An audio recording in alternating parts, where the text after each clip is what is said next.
Hey everybody, welcome back to another Friday Trucker Money video. This is number 31. We're going to talk about the week of December 7th through the 11th. If you're new here, thanks for joining us. Chances are you might be. A lot of new subscribers to the channel. Friday we get together, we set trucking aside. We just talk about money, retirement, investing, personal finance, side hustles, passive income, you name it. So that maybe we can provide some kind of lifestyle for ourselves when we get a little older. We don't squander all that money. Kind of exchange ideas. It's not financial advice, just me sharing my personal journey. So every week I like to start off and talk about kind of what I did for the week with passive income and things like that. Earned a couple dollars off of YouTube this week, and MUDFLAP, I guess. If you haven't checked that out, check out the MUDFLAP app. If you buy your own fuel, download it, use promo code DIY Semi, save, get a $10 in free fuel after your first time you use it there. And I promote that because I use it. Good fuel prices. To be honest with you, to be truthful, on a week when nobody buys fuel for the first time, I make like $5 to $7 for the week. It's not worth me selling my soul for it, but I use it, and I think it's pretty good fuel pricing. So check that out. Now, let's get into the passive income dividend portfolio here for the week.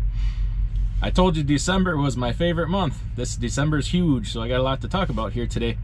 And I'm also going to include a couple side notes here.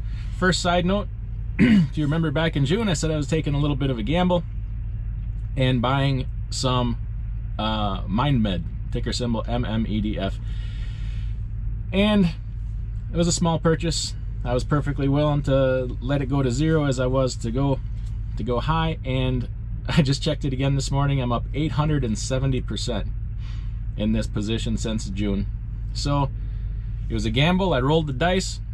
I'm going to call it a win, and I'm going to pull out my initial investment, take out the money that I initially put in, and I'm going to let the rest ride.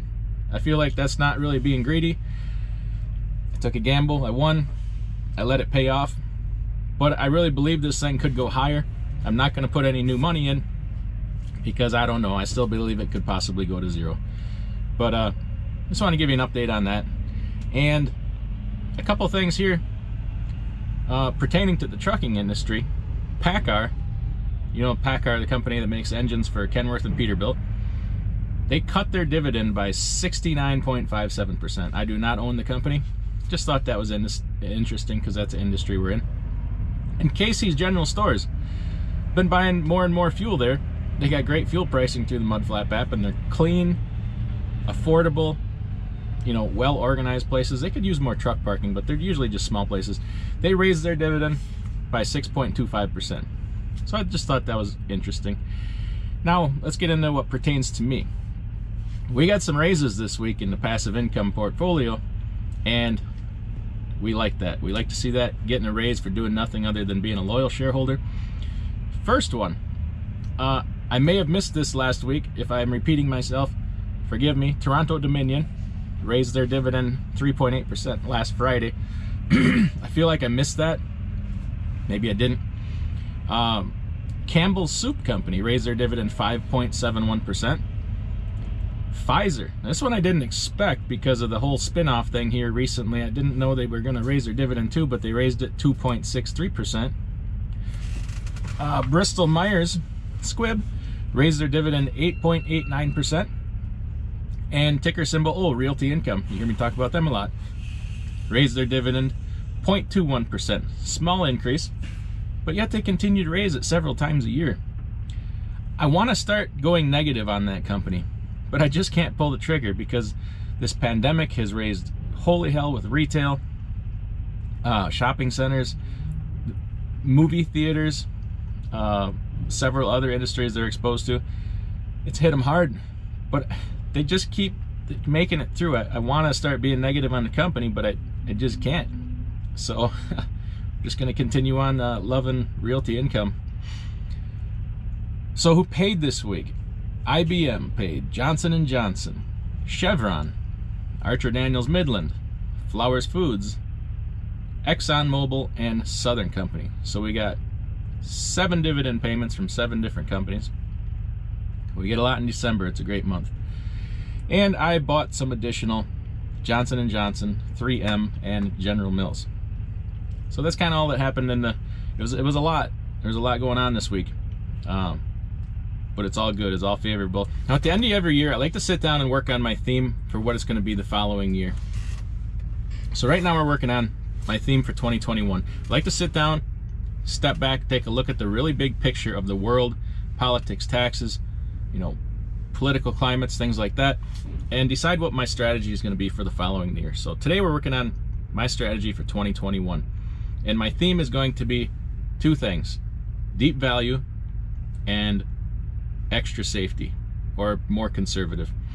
Okay, the market's overpriced. It's hard to find value in my portfolio right now, so I'm kind of doing that anyway with the deep value thing. But I don't want to get into politics, but we're just briefly going to talk about what's causing me to have this opinion. Okay,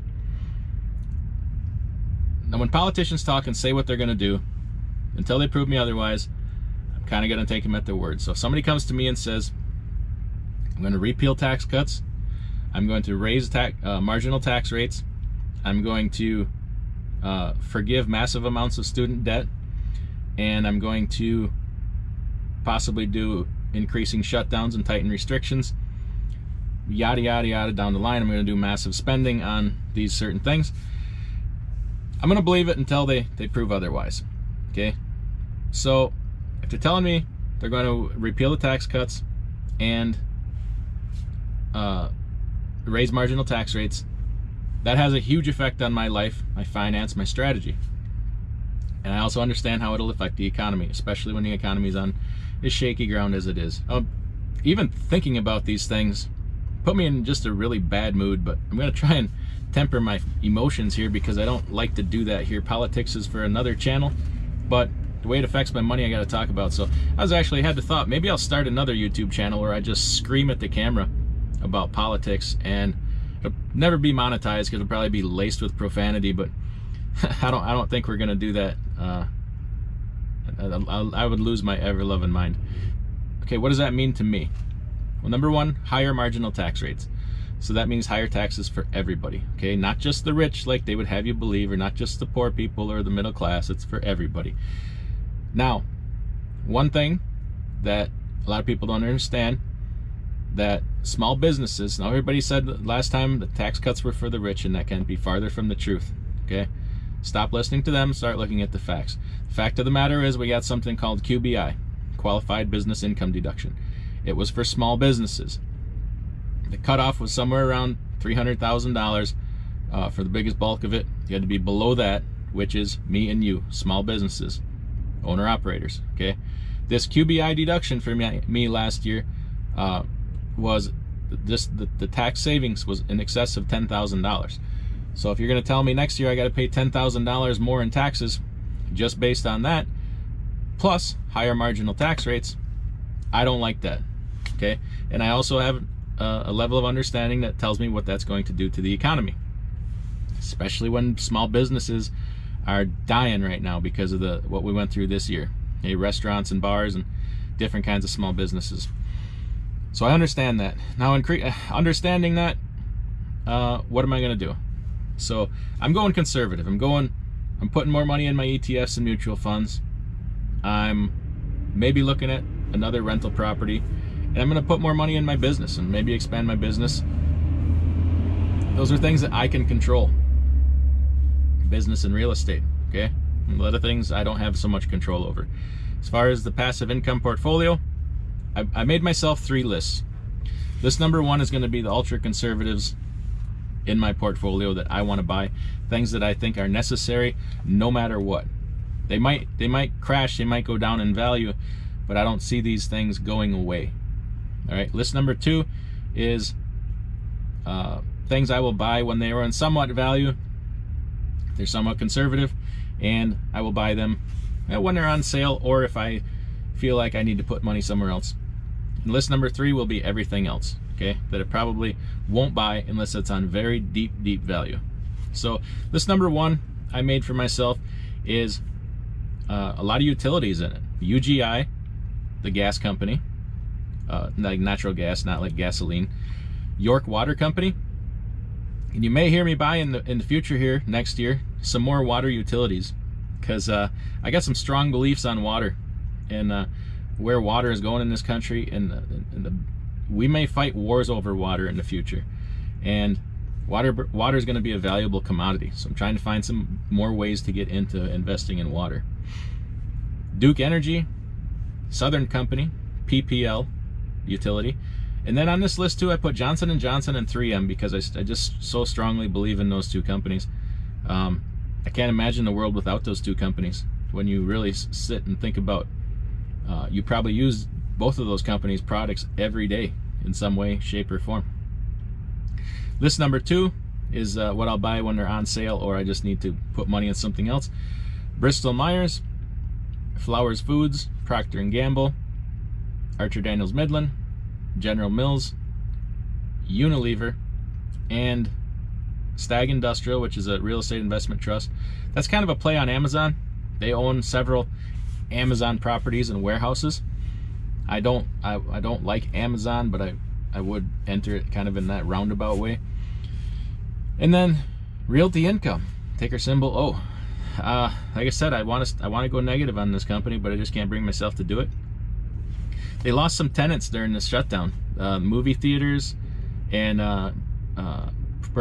personal training gyms like Planet Fitness, things like that, and it hurt them a little bit. Not nearly as much as you'd think. They're still doing really well, but if I look to the future and if they're saying they're going to do more shutdowns and they do it, like I said, no idea if it's going to happen or not. If this continues over time, they're going to get hurt more. But who isn't? Everybody's going to get hurt more. So I'm hanging in there on Realty Income for now. And then, like I said, list number 3 is everybody else in the passive income portfolio. Now, all this being said, of course, I reserve the right to change my mind because the world is doggone crazy right now, and things could change tomorrow. Things could change overnight. But I expect the next, from now, December 11th to like end of January, even into February, to be very tumultuous. A lot of turmoil, a lot of day-to-day shifting in what's going on. The reason I do this is just to have a strategy, so it kind of keeps me on track, keeps me focused. Keep your eye on the ball, so to say, is what they say.